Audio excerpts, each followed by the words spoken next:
if it wasn't for skateboarding, I wouldn't have been interested in art, or nor music and punk rock. And so when Alex and I met, we had that similar parallel, right? That those things were kind of a part of that, at least in our area, as a part of that. We were a part of that specific culture, and so we had common ground. And so that was kind of our first towing of like, oh, I know you, like we could be friends, definitely. And then it just built from there, right? It was just like, oh, you had this experience, I had a similar experience, and kind of built on it from there, and kind of back and forth. And I also think that like in a more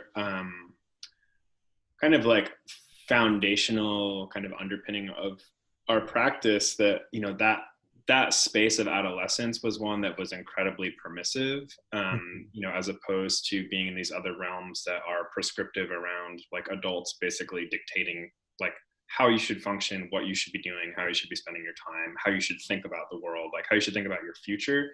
And so one of the big differences between our personal practices and our collaborative practice is that it's all about permission. Like there's there's very few, if any, hangups on just like trying stuff out if somebody has an idea, where in our own practices, like we will both talk ourselves out of doing anything for any reason. Like it's so much harder to make work. And so I think that because there's this kind of this shared